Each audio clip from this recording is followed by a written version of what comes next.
En la tercera pregunta tenemos, según el Concilio de Trento, los sacramentos causan la gracia ex opere operato a quienes no oponen obstáculo para recibirla.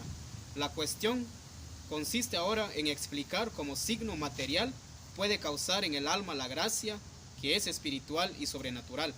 Para ello hay que partir de que los sacramentos se fundamentan en la palabra de Dios y los realiza la Iglesia en un acto de obediencia a ella. Por tanto, los sacramentos causan la gracia en cuanto que son acciones de la Iglesia celebradas en obediencia a la palabra de Dios. Así lo entendió San Agustín, cuando en relación al sacramento del bautismo dijo que sin la fe en la palabra de Dios profesada por la Iglesia, al imponer el sacramento, el agua solo sería solamente agua, que solo cuando sobre ella se pronuncia la palabra de la fe se convierte en sacramento. Voy a responder la primera parte sobre la gracia que obra, es decir, que tiene el sacramento en sí mismo, es decir, propuesto por el Concilio de Trento, que en la cual el ex opere operato, quienes no ponen obstáculo para recibirla. En cuestión, la pregunta está aquí, ¿cómo, es decir, la materia puede causar la gracia? Lo que propone el concilio, sin embargo, no es la materia que causa la gracia, sino que es el sacramento en sí mismo, como es instituido por Cristo, por Jesucristo, por lo tanto, de que es la Iglesia misma cuando se apropia ya de la materia, entonces Jesucristo obra por medio de la materia. En la materia nos referimos como el pan, el vino, lo que se utiliza para administrar un sacramento. Entonces lo que deja en claro aquí el Concilio de Trento, de que los signos, es decir, materiales, causan es decir, de que no es el que originan la gracia, sino que es el mismo Dios mismo que se hace presente en los sacramentos. Por consiguiente también, ahí nos planteaba también la gracia que causa el sacramento a través del acto de la Iglesia.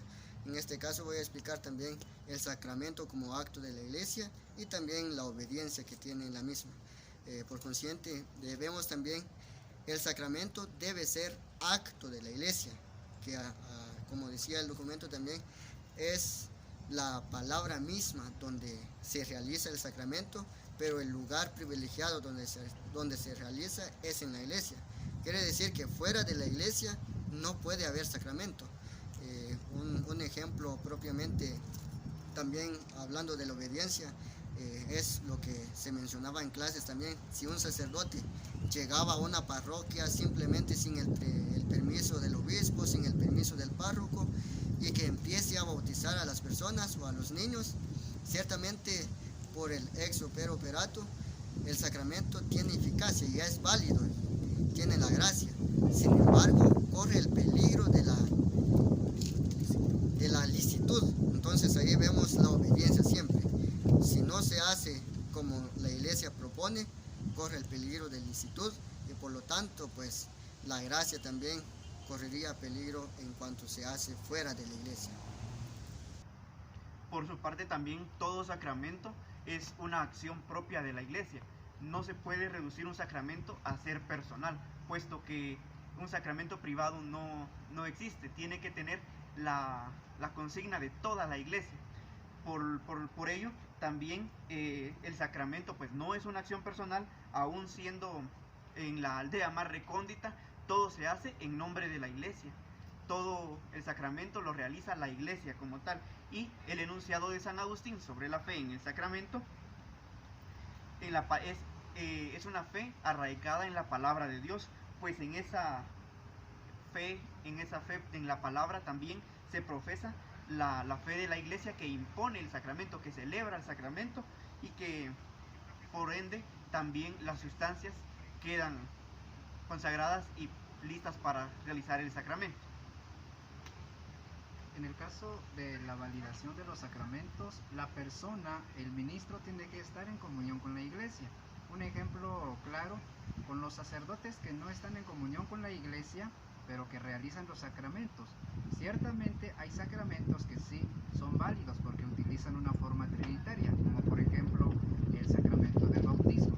Entonces es por esa misma razón, pues el sacerdote tiene que estar en comunión con la Iglesia, al igual de un sacerdote que no pertenece a una parroquia tiene que tener una licencia, un permiso para que el sacramento, bueno, ciertamente el sacramento sí es válido, pero para el permiso, ¿verdad?